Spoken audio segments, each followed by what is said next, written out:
Inilah Injil suci menurut Matius. Dalam khotbah di bukit, Yesus bersabda kepada murid-muridnya, "Hati-hatilah, jangan sampai melakukan kewajiban agamamu di hadapan orang supaya dilihat, karena jika demikian, kamu tidak beroleh upah dari Bapamu yang di surga. Jadi, apabila engkau memberi sedekah, janganlah engkau mencanangkan hal itu seperti yang dilakukan orang munafik di rumah-rumah ibadat dan di lorong-lorong supaya dipuji orang. Aku berkata kepadamu, hendaklah sedekahmu itu diberikan dengan tersembunyi, maka Bapamu yang melihat yang tersembunyi akan membalasnya kepadamu. Dan apabila kamu berdoa, janganlah berdoa seperti orang munafik. Mereka suka mengucapkan doanya dengan berdiri di rumah-rumah ibadat dan pada tikungan-tikungan jalan raya, supaya mereka dilihat orang. Aku berkata kepadamu, mereka sudah mendapat upahnya. Tetapi jika engkau berdoa, masuklah ke dalam kamarmu, tutuplah pintumu, dan berdoalah kepada Bapamu yang ada di tempat tersembunyi. Maka Bapamu yang melihat yang tersembunyi akan membalasnya kepadamu. Dan apabila kamu berpuasa, janganlah muram mukamu seperti orang munafik. Mereka mengubah air mukanya supaya orang melihat bahwa mereka sedang berpuasa. Aku berkata kepadamu, mereka sudah mendapat upahnya. Tetapi apabila engkau berpuasa, minyakilah kepalamu dan cucilah mukamu, supaya jangan dilihat orang bahwa engkau sedang berpuasa, melainkan hanya oleh Bapamu yang ada di tempat tersembunyi. Maka Bapamu yang melihat yang tersembunyi akan membalasnya kepadamu." Demikianlah sabda Tuhan. Saudara-saudari yang terkasih, selagi Yesus berbicara mengenai kebenaran sejati yang diperlukan agar seseorang dapat masuk ke dalam kerajaan Allah, Ia juga mengemukakan bahwa apabila kita mengembangkan suatu relasi pribadi dengan Allah, maka hal itu dapat mentransformasikan diri dan hidup kita. Kebenaran lahiria seperti yang ditunjukkan oleh banyak pemimpin agama Yahudi pada zaman Yesus seringkali berakar pada kesombongan dan kemuliaan diri sendiri. Sebaliknya, kebenaran sejati, true righteousness, merupakan akibat dari relasi batiniah dengan Bapa Surgawi. Matius bab 5 ayat 20. Pada waktu kita bertemu dengan kasih dan kebenaran Allah dalam doa, maka kita pun akan menjadi semakin serupa dengan Dia dan tak terhitung di antara orang-orang yang sungguh benar. Yesus berjanji bahwa Bapa akan memberikan ganjaran berlimpah kepada orang yang hidupnya ditransformasikan dengan cara ini. Saudara-saudari yang terkasih, Yesus menekankan bahwa doa, puasa, dan pemberian sedekah dimaksudkan sebagai tanda-tanda kehidupan kita dengan Allah, bukan tindakan-tindakan penuh kemunafikan yang dilakukan demi untuk dilihat atau diakui oleh orang-orang lain.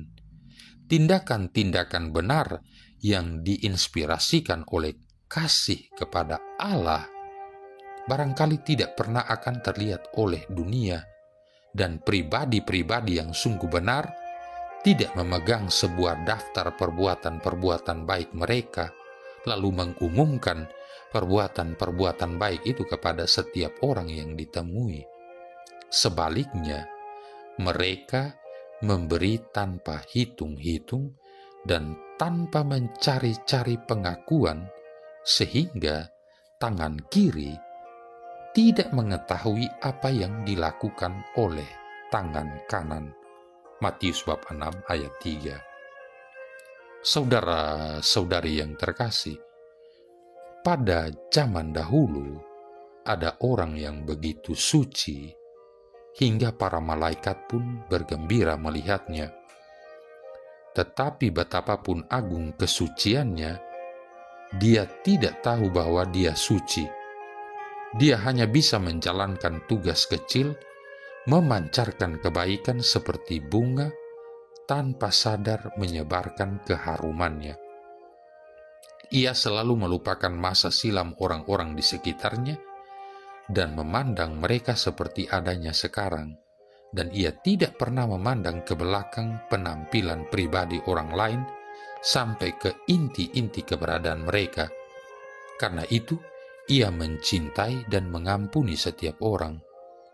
Pada suatu hari, malaikat berkata kepadanya, "Aku diutus oleh Tuhan kepadamu. Mintalah apa yang kamu inginkan, dan itu akan diberikan kepadamu." Lalu kata malaikat lagi kepadanya, "Apakah engkau ingin karunia penyembuhan?" Jawab orang itu, "Tidak, aku ingin Tuhan sendiri yang melakukan penyembuhan."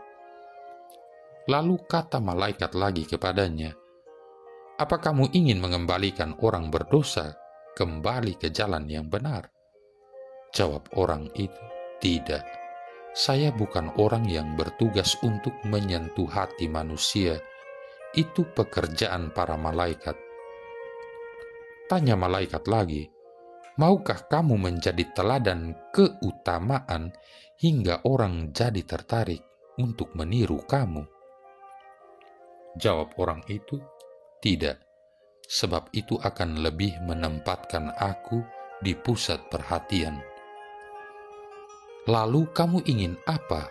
tanya malaikat lagi kepadanya.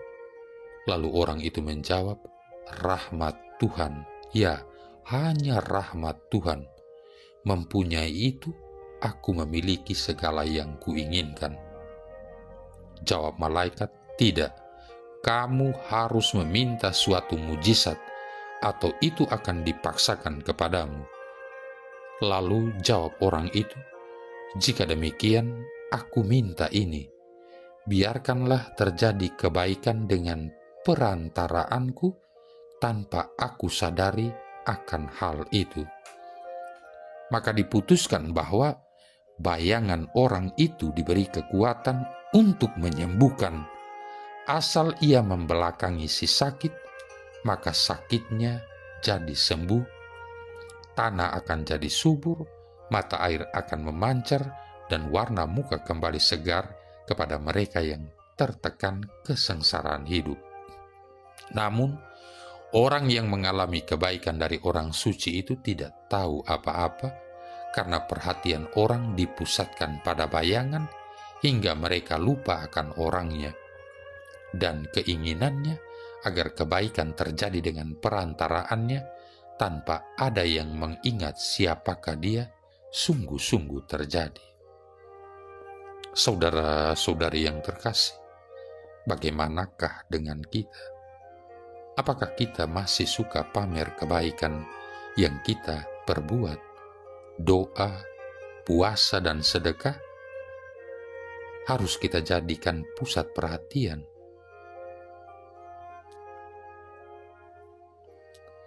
Marilah berdoa. Allah Bapa yang Maha Murah, ajarilah kami menaruh belas kasih kepada sesama, sebagaimana Engkau telah menaruh belas kasih kepada kami. Semoga kami dengan tulus ikhlas mendermakan apa yang kami terima berkat kemurahan hati-Mu, ya Allah dan Bapa kami, dengan pengantaran Yesus Kristus Putramu Tuhan kami, yang bersama dengan Dikau dalam persatuan Roh Kudus hidup dan berkuasa, satu Allah sepanjang segala masa. Tuhan memberkati kita sekalian, Bapa, Putra, dan Roh Kudus.